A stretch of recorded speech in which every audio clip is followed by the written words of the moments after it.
My name is Harrison Wheeler, and you're listening to Technically Speaking.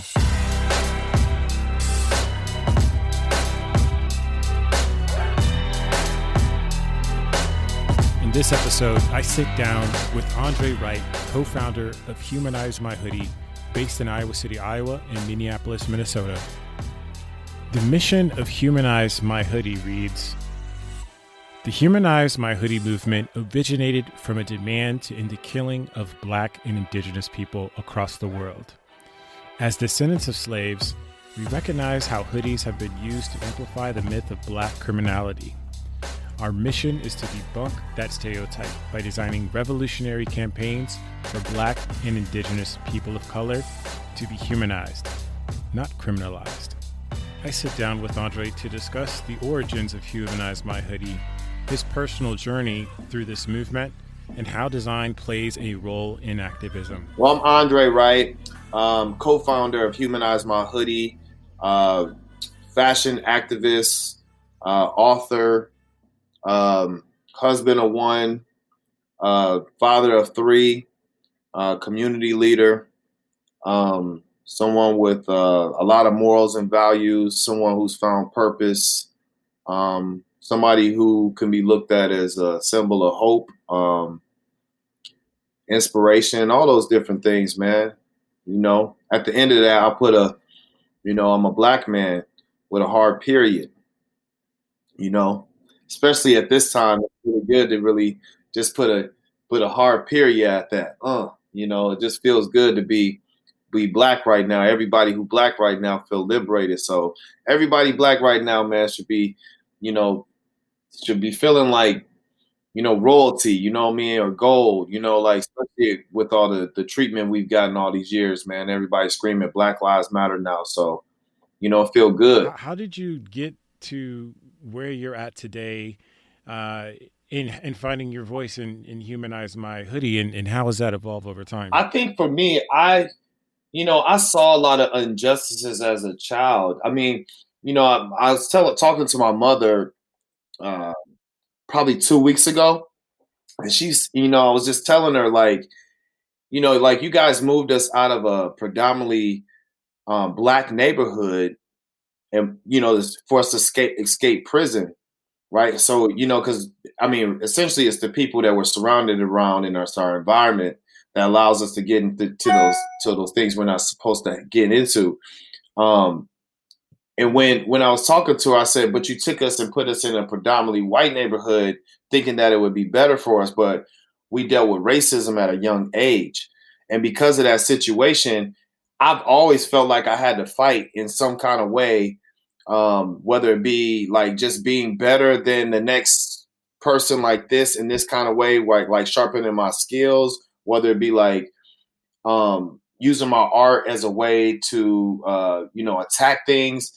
Even as a child, I didn't even know how to speak up against that stuff. And I know a lot of people right now don't know what to say, like, especially a lot of young people. I wish I could have did more in my youth age, like these young people are right now.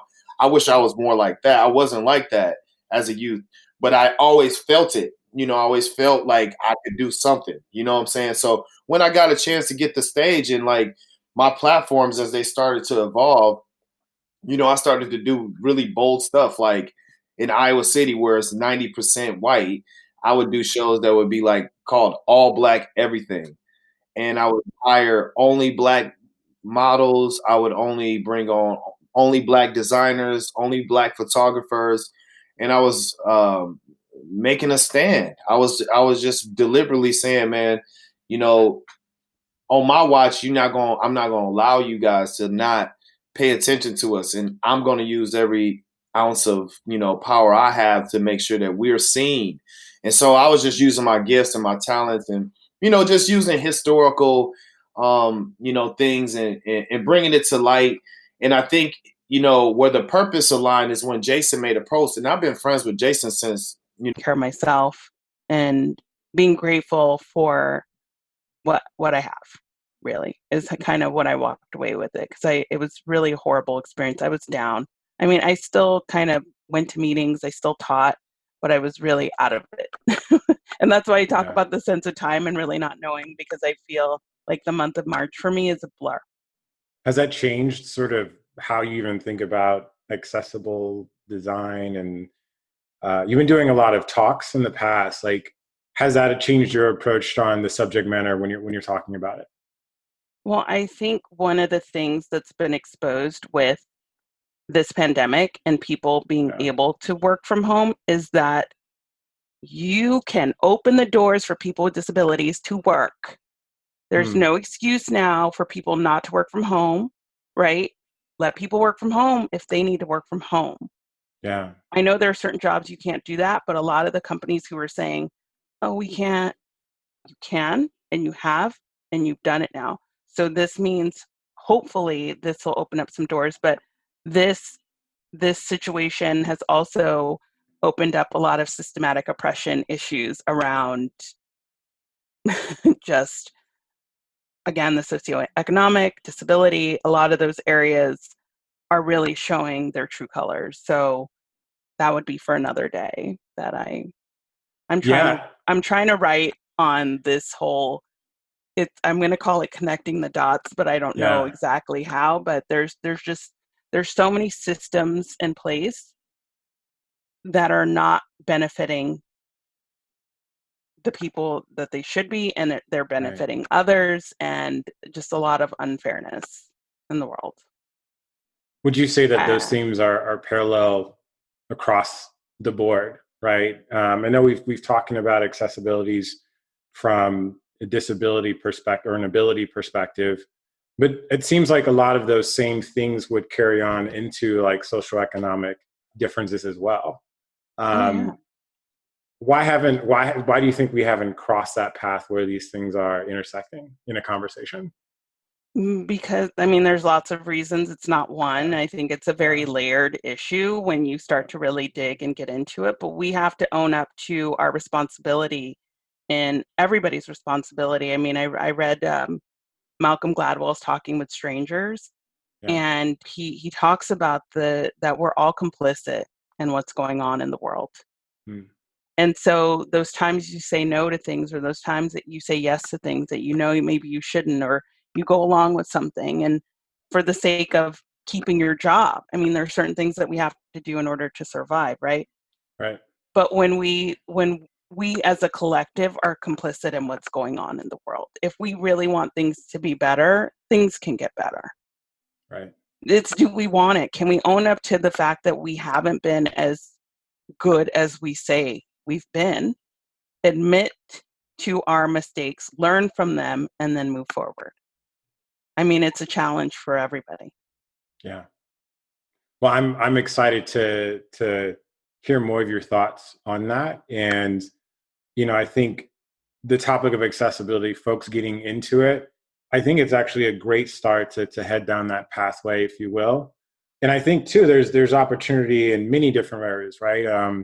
I think we think of like one of the things that comes to mind is service design. Another piece would probably be around public policy. What are your thoughts on public policy and that and the role that that can play in accessibility? Well, there are a lot of people who work within that realm. That's not really Yeah. my area, so I Okay. can't speak on it. Yeah. But there are a lot of activists who are working very diligently and hard to make sure that the disability community's voices are heard. So, yeah, not my area of expertise, so I will stay in my lane. All right. Well, thank you. Well, that wraps it up. Thank you so much, Regine. This was a really eye-opening conversation. Thank you, Um, everyone. hey, enjoy this episode? Be sure to hit the subscribe button on whatever service you use to listen to podcasts. I want you to get that notification as soon as a new episode drops. I'm on Spotify, Apple Podcasts, Google Podcasts, you name it. I'm there. You can also subscribe to my newsletter at harrisonwheeler.com for the latest industry insights, new article postings, and announcements of future guests on the show. Once again, thanks for being a listener to Technically Speaking. I'm your host, Harrison Wheeler, and I'm out. Stay safe and stay healthy.